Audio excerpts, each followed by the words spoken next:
आज हमने Napoleon Hill द्वारा थिंक एंड ग्रो रिच का सारांश प्रस्तुत किया है। अध्याय 1 परिचय। इस बिंदु को स्पष्ट करने के लिए हिल एडविन सी बार्न्स की कहानी बताता है, जो थॉमस एडिसन के साथ व्यापार भागीदार बनना चाहता था। बार्न्स एडिसन को व्यक्तिगत रूप से नहीं जानते थे, लेकिन उनके साथ काम करने की उनकी तीव्र इच्छा थी। ही टू एडिसन से मिलने के लिए उन्होंने न्यू जर्सी के लिए एक ट्रेन पकड़ी और एक ऑफिस बॉय के रूप में नौकरी की। बार्न्स ने एडिसन को यह स्पष्ट कर दिया कि वह उनका व्यावसायिक भागीदार बनना चाहता है, और उन्होंने इस लक्ष्य के लिए कड़ी मेहनत और लगातार काम किया। आखिरकार उनकी दृढ़ता रंग लाई और वे एडिसन के बिजनेस पार्टनर बन गए, ये साबित करते हुए कि एक ज्वलंत इच्छा सभी बाधाओं को दूर कर सकती है।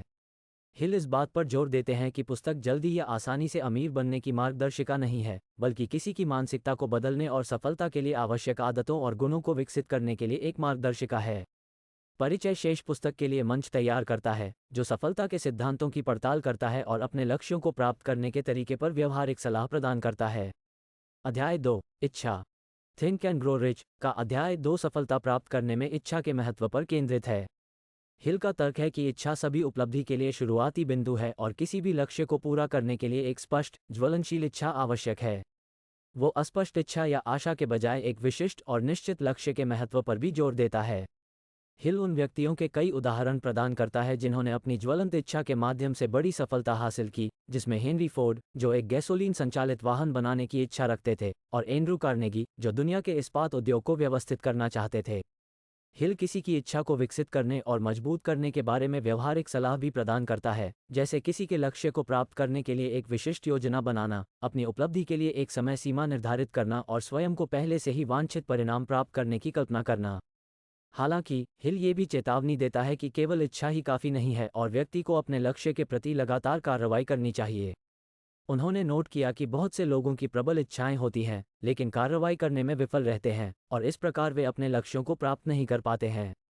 अध्याय एक शक्तिशाली कथन के साथ समाप्त होता है, मन जो कुछ सोच सकता है और विश्वास कर सकता है, वह प्राप्त कर सकता है। हिल इस बात पर जोर देते हैं कि यदि किसी के पास तीव्र इच्छा है और वह लगातार कार्रवाई करता है, तो वह क्या हासिल कर सकता है, इसकी कोई सीमा नहीं है। अध्याय 3 विश्वास। थिंक एंड ग्रो रिच का अध्याय 3 सफलता प्राप्त करने में विश्वास के महत्व की पड़ताल करता है। हिल का तर्क है कि भय, संदेह और अन्य बाधाओं को दूर करने के लिए विश्वास आवश्यक है, जो लोगों को अपने लक्ष्यों को प्राप्त करने से रोक सकते हैं। वो विश्वास को मन की एक अवस्था के रूप में परिभाषित करता है, जो कि पुष्टि या अवचेतन मन को बार बार निर्देश द्वारा प्रेरित या निर्मित किया जा सकता है। हिल इस बात पर जोर देते हैं कि विश्वास केवल धार्मिक या आध्यात्मिक विश्वासों तक ही सीमित नहीं है, बल्कि स्वयं पर, अपनी क्षमताओं और सफलता की संभावनाओं पर भी विश्वास हो सकता है।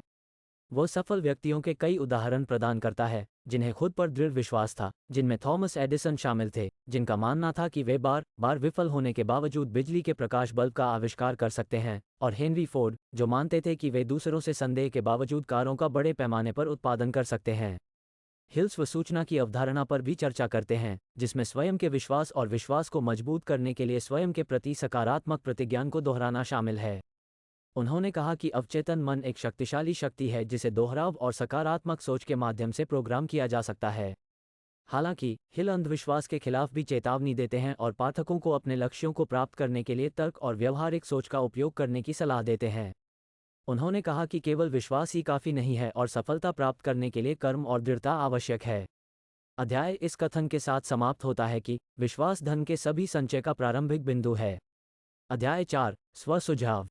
थिंक एंड ग्रो रिच का अध्याय 4 ऑटो सुझाव की अवधारणा पर केंद्रित है, जिसमें सफलता के लिए अपने अवचेतन मन को प्रोग्राम करने के लिए सकारात्मक पुष्टि और आत्म चर्चा का उपयोग करना शामिल है। हिल का तर्क है कि अवचेतन मन एक शक्तिशाली शक्ति है जिसका किसी के लक्ष्यों को प्राप्त करने के लिए ऑटो सुझाव के माध्यम से उपयोग किया जा सकता है। हिल सफल व्यक्तियों के कई उदाहरण प्रदान करता है जिन्होंने अपने लक्ष्यों को प्राप्त करने के लिए ऑटो सुझाव का उपयोग किया, जिसमें हेनरी फोर्ड भी शामिल हैं, जिन्होंने अपनी प्रेरणा और ध्यान बनाए रखने के लिए मैं ये कर सकता हूँ वाक्यांश को दोहराया। हिल ऑटो सुझाव का उपयोग करने के बारे में व्यवहारिक सलाह भी प्रदान करता है, जिसमें एक विशिष्ट और सकारात्मक प्रतिज्ञान बनाना, इसे दैनिक रूप से दोहराना और स्वयं को पहले से ही वांछित परिणाम प्राप्त करने की कल्पना करना शामिल है। हालांकि हिल नकारात्मक आत्मचर्चा के खिलाफ भी चेतावनी देता है और पाठकों को अपने विचारों और भाषा से सावधान रहने की सलाह देता है। उन्होंने नोट किया कि नकारात्मक विचारों का किसी के अवचेतन मन पर एक शक्तिशाली प्रभाव हो सकता है और आत्म संदेह और असफलता का कारण बन सकता है। अध्याय भावनाओं की शक्ति की चर्चा के साथ समाप्त होता है, विशेष रूप से विश्वास की भावना किसी के आत्म सुझाव को मजबूत करने में। हिल का तर्क है कि एक मजबूत और सकारात्मक भावनात्मक स्थिति किसी के विश्वासों और इच्छाओं को सुदृढ़ कर सकती है और सफलता के मार्ग पर आने वाली किसी भी बाधा को दूर करने में मदद कर सकती है। वो नोट करता है कि सकारात्मक विश्वासों और भावनाओं के साथ अपने अवचेतन मन को प्रोग्राम करने के लिए ऑटो सुझाव का उपयोग करके कोई भी इच्छित लक्ष्य प्राप्त कर सकता है। अध्याय 5 विशिष्ट ज्ञान थिंक एंड ग्रो रिच का अध्याय 5 सफलता प्राप्त करने में विशेष ज्ञान के महत्व की पड़ताल करता है। हिल का तर्क है कि महत्वपूर्ण सफलता प्राप्त करने के लिए सामान्य ज्ञान पर्याप्त नहीं है और किसी विशेष क्षेत्र या उद्योग में विशेष ज्ञान होना चाहिए। हिल सफल व्यक्तियों के कई उदाहरण प्रदान करता है जिनके पास अपने क्षेत्रों में विशेष ज्ञान था, जिसमें थॉमस एडिसन शामिल थे, जिन्हें बिजली का व्यापक ज्ञान था, और हेनरी फोर्ड, जिन्हें ऑटोमोबाइल उद्योग की गहरी समझ थी। हिल ये भी नोट करते हैं कि विशिष्ट ज्ञान शिक्षा, अनुभव और किसी विशेष क्षेत्र के विशेषज्ञों के साथ नेटवर्किंग के माध्यम से प्राप्त किया जा सकता है।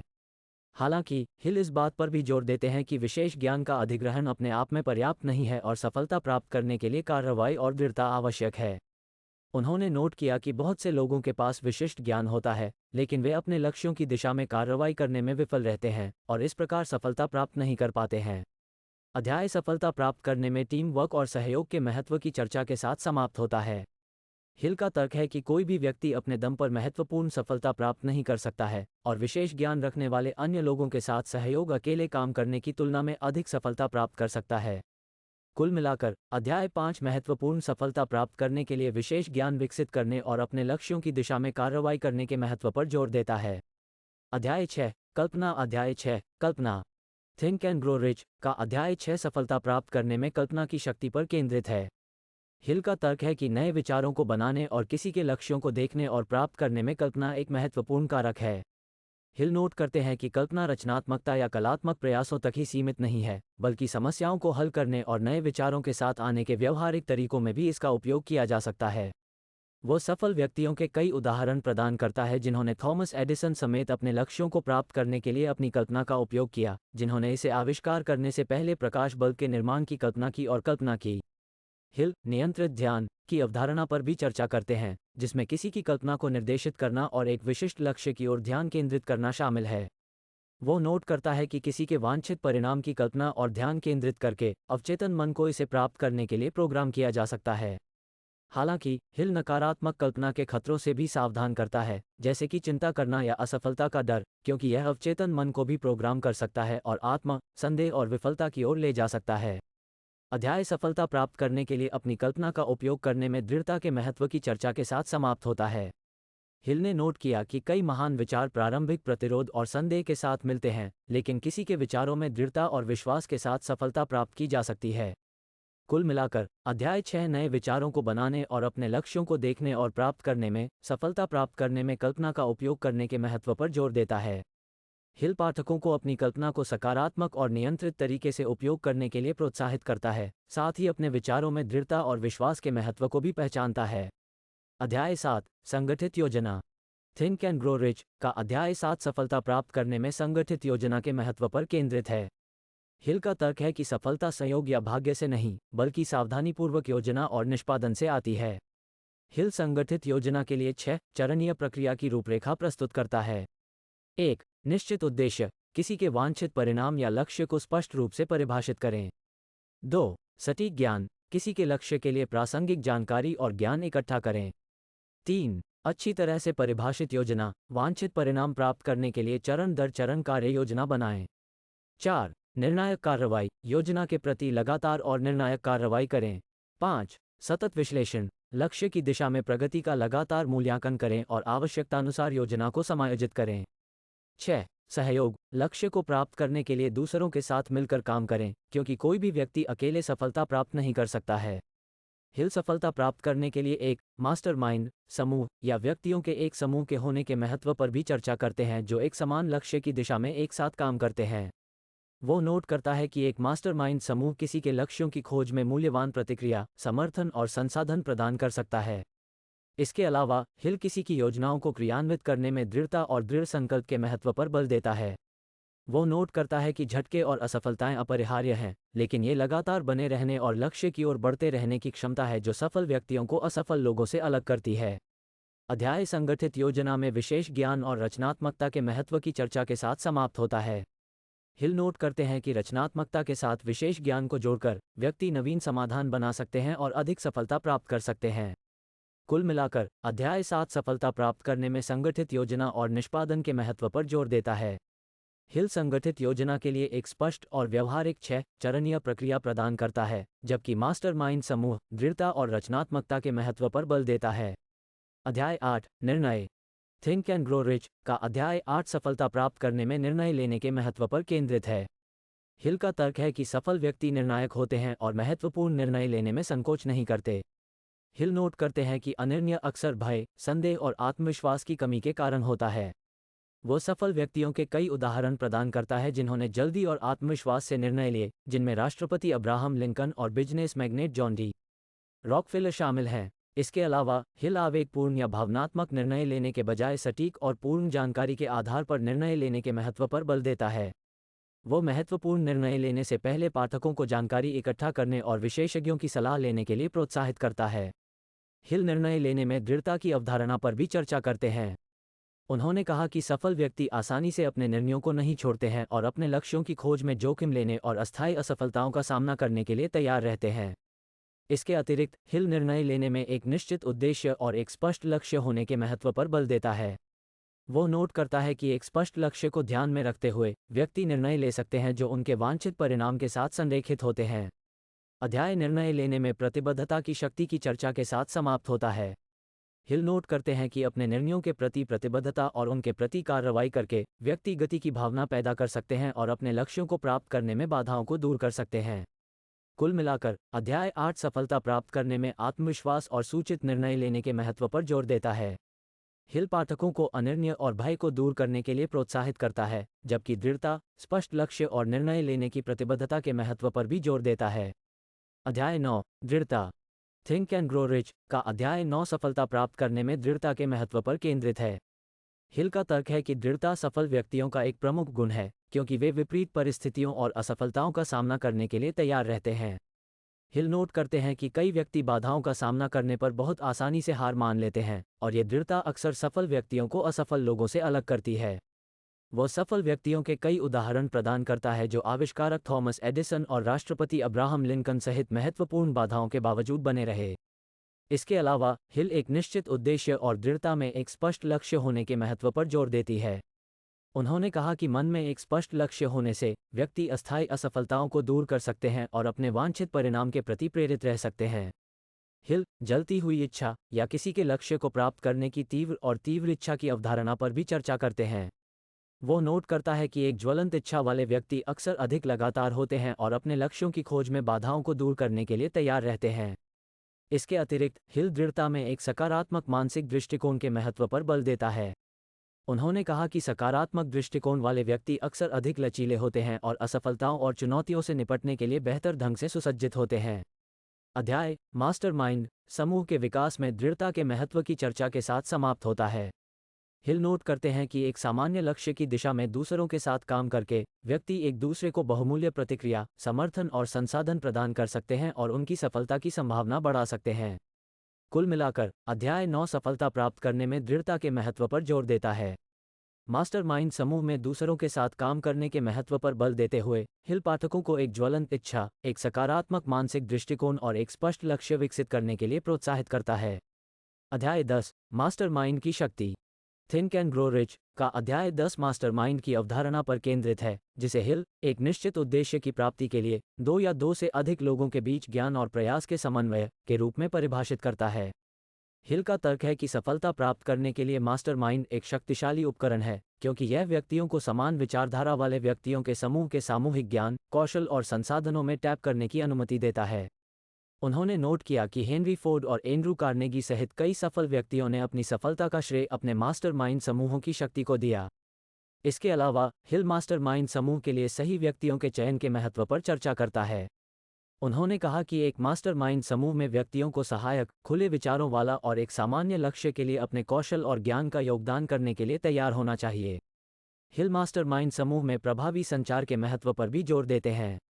उन्होंने नोट किया कि व्यक्तियों को एक दूसरे के साथ खुले तौर पर और ईमानदारी से संवाद करना चाहिए और असहमति और संघर्षों को एक सम्मानजनक और रचनात्मक तरीके से हल किया जाना चाहिए। इसके अतिरिक्त हिल मास्टरमाइंड समूह में एक स्पष्ट और विशिष्ट उद्देश्य के महत्व पर जोर देता है। वो नोट करता है कि स्पष्ट लक्ष्य और उद्देश्य वाला एक समूह अपने वांछित परिणाम प्राप्त करने में सफल होने की अधिक संभावना रखता है। अध्याय एक मास्टरमाइंड समूह के लाभों की चर्चा के साथ समाप्त होता है, जिसमें वृद्धि की प्रेरणा, रचनात्मकता और संसाधनों तक पहुंच शामिल है। हिल पाठकों को अपने स्वयं के मास्टरमाइंड समूह बनाने के लिए प्रोत्साहित करता है और प्रभावी सहयोग और संचार के लिए कई सुझाव प्रदान करता है। कुल मिलाकर अध्याय 10 सफलता प्राप्त करने में मास्टरमाइंड की शक्ति पर जोर देता है। हिल पाठकों को एक स्पष्ट उद्देश्य और प्रभावी संचार के साथ सहायक और सहयोगी समूह बनाने के लिए प्रोत्साहित करता है और सफल व्यक्तियों के कई उदाहरण प्रदान करता है जिन्होंने मास्टरमाइंड की शक्ति का उपयोग किया। अध्याय 11 सेक्स ट्रांसम्यूटेशन का रहस्य। थिंक एंड ग्रो रिच का अध्याय 11 सेक्स ट्रांसम्यूटेशन की अवधारणा पर चर्चा करता है, जिसे हिल भौतिक अभिव्यक्ति के विचारों से मन को किसी अन्य प्रकृति के विचारों में बदलने के रूप में परिभाषित करता है। हिल का तर्क है कि सेक्स ड्राइव मानव प्रकृति में सबसे शक्तिशाली शक्तियों में से एक है और जो व्यक्ति इस ऊर्जा को अपने लक्ष्यों और इच्छाओं के प्रति उपयोग करने में सक्षम हैं, वे बड़ी सफलता प्राप्त कर सकते हैं। उन्होंने नोट किया कि नेपोलियन बोनापार्ट और एंड्रू कार्नेगी समेत पूरे इतिहास में कई सफल व्यक्तियों ने अपनी सफलता को अपने लक्ष्यों के प्रति अपनी यौन ऊर्जा के रूपांतरण के लिए जिम्मेदार ठहराया। इसके अलावा हिल सफलता प्राप्त करने के लिए यौन ऊर्जा को नियंत्रित करने और निर्देशित करने के महत्व पर चर्चा करता है। वो नोट करता है कि जो व्यक्ति अपने यौन आवेगों को नियंत्रित करने में सक्षम हैं और इस ऊर्जा को उत्पादक गतिविधियों की ओर निर्देशित करते हैं, वे अक्सर अधिक केंद्रित होते हैं और अपने लक्ष्यों की ओर प्रेरित होते हैं। हिल सफलता की दिशा में यौन ऊर्जा का उपयोग करने के लिए कई तकनीकें भी प्रदान करता है, जिसमें विजुअलाइजेशन, प्रतिज्ञान और रचनात्मक कल्पना शामिल है। वो नोट करता है कि किसी के वांछित परिणाम की कल्पना करके, इस परिणाम को प्राप्त करने की क्षमता की पुष्टि करके और सफलता के लिए एक विस्तृत योजना विकसित करने के लिए रचनात्मक कल्पना का उपयोग करके व्यक्ति यौन संचारण की शक्ति का दोहन कर सकते हैं। इसके अतिरिक्त हिल सफलता प्राप्त करने में एक स्वस्थ और संतुलित यौन जीवन के महत्व पर चर्चा करता है। उन्होंने कहा कि जो लोग काम और रिश्तों सहित अपनी यौन ऊर्जा और अपने जीवन के अन्य पहलुओं के बीच एक स्वस्थ संतुलन बनाए रखने में सक्षम हैं, वे अक्सर अधिक सफल और पूर्ण होते हैं। अध्याय व्यसन और विनाशकारी व्यवहार सहित गलत निर्देशित यौन ऊर्जा के खतरों की चर्चा के साथ समाप्त होता है। हिल पाठकों को अपने लक्ष्यों और इच्छाओं के प्रति अपनी यौन ऊर्जा का उपयोग करने और अपनी कामुकता के लिए एक स्वस्थ और संतुलित दृष्टिकोण बनाए रखने के लिए प्रोत्साहित करता है। कुल मिलाकर अध्याय 11 सफलता की ओर यौन ऊर्जा के दोहन के महत्व पर जोर देता है। हिल यौन ऊर्जा को उत्पादक गतिविधियों की ओर स्थानांतरित करने के लिए कई तकनीकें प्रदान करता है और पाठकों को उनकी कामुकता के लिए एक स्वस्थ और संतुलित दृष्टिकोण बनाए रखने के लिए प्रोत्साहित करता है। अध्याय 12 अवचेतन मन। थिंक एंड ग्रो रिच के अध्याय 12 में हिल अवचेतन मन की अवधारणा और सफलता प्राप्त करने में इसकी भूमिका की पड़ताल करता है। उन्होंने ध्यान दिया कि अवचेतन मन किसी की भावनाओं और कल्पना का आसन है और यह किसी के विचारों और कार्यों पर एक शक्तिशाली प्रभाव डालता है। हिल का तर्क है कि जो व्यक्ति अवचेतन मन की शक्ति का उपयोग करने में सक्षम हैं, वे बड़ी सफलता प्राप्त कर सकते हैं। वो नोट करता है कि अवचेतन मन बड़ी मात्रा में सूचनाओं को संसाधित करने और ऐसे संबंध बनाने में सक्षम है जिनके बारे में चेतन मन को पता नहीं हो सकता है। इसके अलावा हिल अवचेतन मन की शक्ति का दोहन करने के लिए एक सकारात्मक मानसिक दृष्टिकोण विकसित करने और नकारात्मक विचारों और विश्वासों को समाप्त करने के महत्व पर चर्चा करता है। उन्होंने कहा कि नकारात्मक विचारों और विश्वासों का किसी के अवचेतन मन पर हानिकारक प्रभाव पड़ सकता है और जो व्यक्ति सकारात्मक मानसिक दृष्टिकोण बनाए रखने में सक्षम होते हैं, उनके सफलता प्राप्त करने की संभावना अधिक होती है। हिल अवचेतन मन की शक्ति तक पहुंचने और उसका उपयोग करने के लिए कई तकनीकें भी प्रदान करता है, जिसमें विजुअलाइजेशन, प्रतिज्ञान और रचनात्मक कल्पना शामिल है। उन्होंने कहा कि किसी के वांछित परिणाम की कल्पना करके, इस परिणाम को प्राप्त करने की क्षमता की पुष्टि करके और सफलता के लिए एक विस्तृत योजना विकसित करने के लिए रचनात्मक कल्पना का उपयोग करके व्यक्ति अवचेतन मन की शक्ति का दोहन कर सकते हैं। इसके अतिरिक्त हिल सफलता प्राप्त करने में दृढ़ता और निरंतरता के महत्व पर जोर देती है। उन्होंने कहा कि जो व्यक्ति अपने लक्ष्यों के लिए एक सतत और सुसंगत दृष्टिकोण बनाए रखने में सक्षम है, उनके सफल होने की संभावना अधिक होती है, क्योंकि ये दृष्टिकोण अवचेतन मन में सकारात्मक विचारों और विश्वासों को मजबूत करने में मदद करता है। अध्याय किसी के लक्ष्यों के प्रति कार्रवाई करने के महत्व की चर्चा के साथ समाप्त होता है। हिल नोट करते हैं कि अवचेतन मन की शक्ति तक पहुंचने के लिए विजुअलाइजेशन और प्रतिज्ञान महत्वपूर्ण उपकरण हैं। सफलता प्राप्त करने के लिए कार्रवाई करना भी आवश्यक है। कुल मिलाकर अध्याय 12 सफलता प्राप्त करने के लिए अवचेतन मन की शक्ति में दोहन के महत्व पर जोर देता है। हिल इस शक्ति तक पहुंचने और उसका उपयोग करने के लिए कई तकनीकें प्रदान करता है और पाठकों को सकारात्मक मानसिक दृष्टिकोण बनाए रखने, नकारात्मक विचारों और विश्वासों को खत्म करने और अपने लक्ष्यों के प्रति लगातार कार्रवाई करने के लिए प्रोत्साहित करता है। अध्याय 13 मस्तिष्क। थिंक एंड ग्रो रिच के अध्याय 13 में हिल मानव मस्तिष्क की अवधारणा और सफलता के साथ इसके संबंध की पड़ताल करता है। उन्होंने नोट किया कि मस्तिष्क एक शक्तिशाली उपकरण है जिसका उपयोग महान चीजों को प्राप्त करने के लिए किया जा सकता है, लेकिन इसे अपनी पूरी क्षमता तक पहुंचने के लिए प्रशिक्षित और विकसित किया जाना चाहिए। हिल का तर्क है कि जो लोग अपने दिमाग को विकसित करने में सक्षम हैं और उन्हें अपनी पूरी क्षमता से उपयोग करते हैं, वे सफलता प्राप्त करने की अधिक संभावना रखते हैं। उन्होंने नोट किया कि मस्तिष्क असाधारण कर्तव्यों में सक्षम है, जैसे कि अंतर्ज्ञान, कल्पना और रचनात्मक सोच, और इन क्षमताओं का उपयोग किसी के लक्ष्यों को प्राप्त करने के लिए किया जा सकता है। इसके अलावा हिल लगातार सीखने और किसी के ज्ञान के आधार का विस्तार करके मस्तिष्क को उसकी पूरी क्षमता तक उपयोग करने के महत्व पर चर्चा करता है।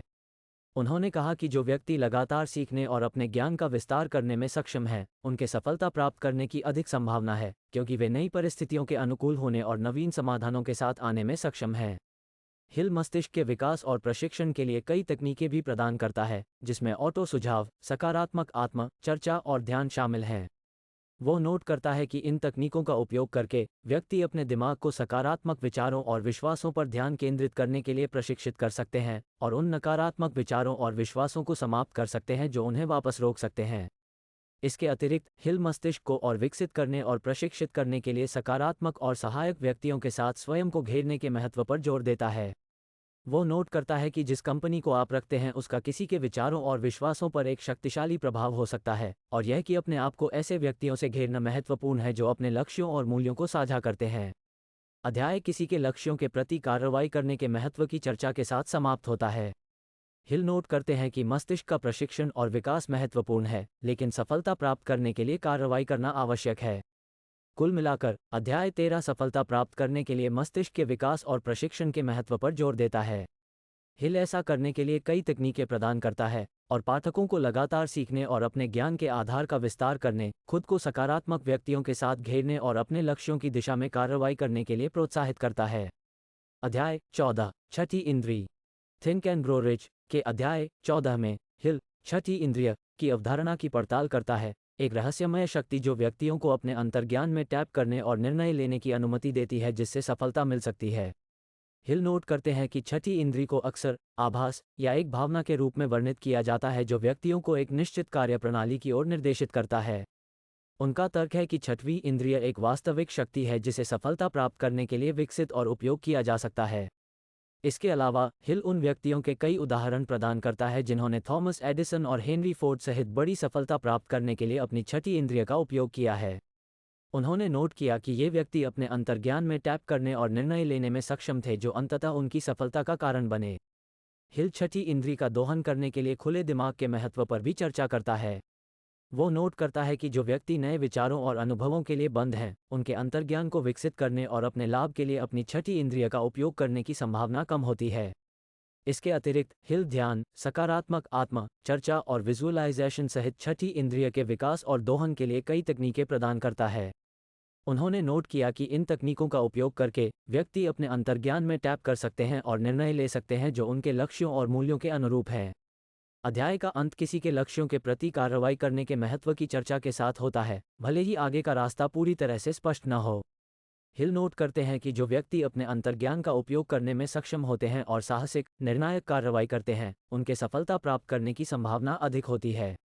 कुल मिलाकर अध्याय 14 सफलता प्राप्त करने के लिए छठवीं इंद्रिय के विकास और उपयोग के महत्व पर जोर देता है। हिल ऐसा करने के लिए कई उदाहरण और तकनीक प्रदान करता है और पाठकों को खुले दिमाग रखने और अपने लक्ष्यों के प्रति साहसिक, निर्णायक कार्रवाई करने के लिए प्रोत्साहित करता है। अध्याय 15 भय के 6 भूतों को कैसे मात दें। थिंक एंड ग्रो रिच के अध्याय 15 में हिल 6 सामान्य भयों की पहचान करता है जो व्यक्तियों को सफलता प्राप्त करने से रोक सकते हैं। गरीबी का डर, आलोचना का डर, बीमार स्वास्थ्य का डर, प्यार के खोने का डर, बुढ़ापे का डर और मृत्यु का भय। उनका तर्क है कि ये डर अक्सर तर्कहीन होते हैं और आत्म विश्लेषण और सकारात्मक आत्म चर्चा की प्रक्रिया के माध्यम से इसे दूर किया जा सकता है। हिल नोट करते हैं कि भय अक्सर ज्ञान या समझ की कमी का परिणाम होता है। खुद को शिक्षित करके और दुनिया की बेहतर समझ विकसित करके व्यक्ति अपने डर पर काबू पा सकते हैं और अपने लक्ष्यों की दिशा में साहसिक कदम उठा सकते हैं। इसके अलावा हिल डर पर काबू पाने में सकारात्मक आत्म चर्चा के महत्व पर जोर देती है।